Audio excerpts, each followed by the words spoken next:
Hi everyone, I just wanted to show everyone how I made this stuffed double bow for these ears that I just posted today.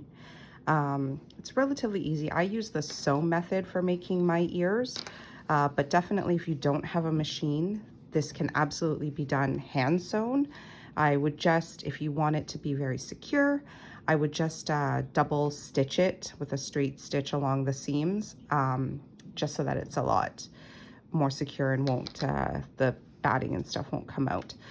But what I did was I like my bows to be 8 inches by 6 inches roughly. So I cut the fabric for the bigger black bow, 9 inches by 7 inches. That gives me a 1/2 inch seam allowance to work with. I find it much easier to sew with a 1/2 inch seam allowance and then trim it down to 1/4 after it's been sewn. So what I did was I took the rectangle, folded it in half, so that it, folded in half. I think it was on the, like on the short side, on the, like folded the 8-inch side on half, and then sewed a 1/2 inch seam allowance on the 6-inch side. And then I turned it this way. I made sure to leave a gap in the center so that I have somewhere to stuff. But then I turned it this way. And the reason I did that was, if you notice, these bows don't have a seam, don't have a seam on the bottom and the top. They're just a seam on the side. And this just allows the shape to be a little more fluffier and not have this tight seam and corner on one side so that it looks uneven in shape. So this way it's consistent on the top and the bottom in terms of shape. You can, if you much prefer to have the seam on the bottom, you can certainly not turn it this way. But I find it's just a much more consistent look if you do. So once you turn it this way, you just press the seams down as you would when you normally sew. And then I sew along this side, the two short sides, leaving a small gap in the center here. After that, these ones are stuffed with fiber fill. But if you have batting, you probably have a much easier time getting a more consistent fill. But again, that's up to you, and it's just really about look. Now, this is a double bow. So if I was stuffing just the one, I probably would have made the bottom one a lot more puffier than it currently is. But I needed it to lay flat. If you fill them up too much, the stuffing will force the bow to push forward like this when you attach them together. And you really don't want that. That's not really a great look.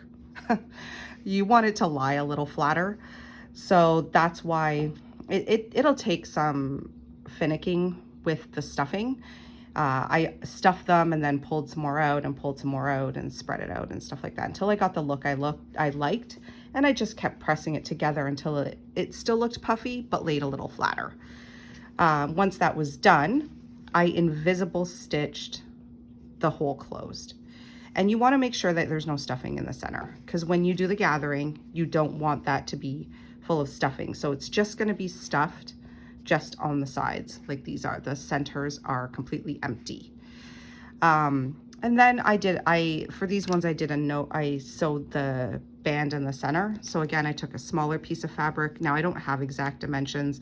I pretty much just grab whatever scraps I have, and kind of like, roughly around maybe 4 inches in width. And then the diameter really varies because you can just cut it to whatever length you want after you've, because the thickness of the bow sometimes makes the length vary.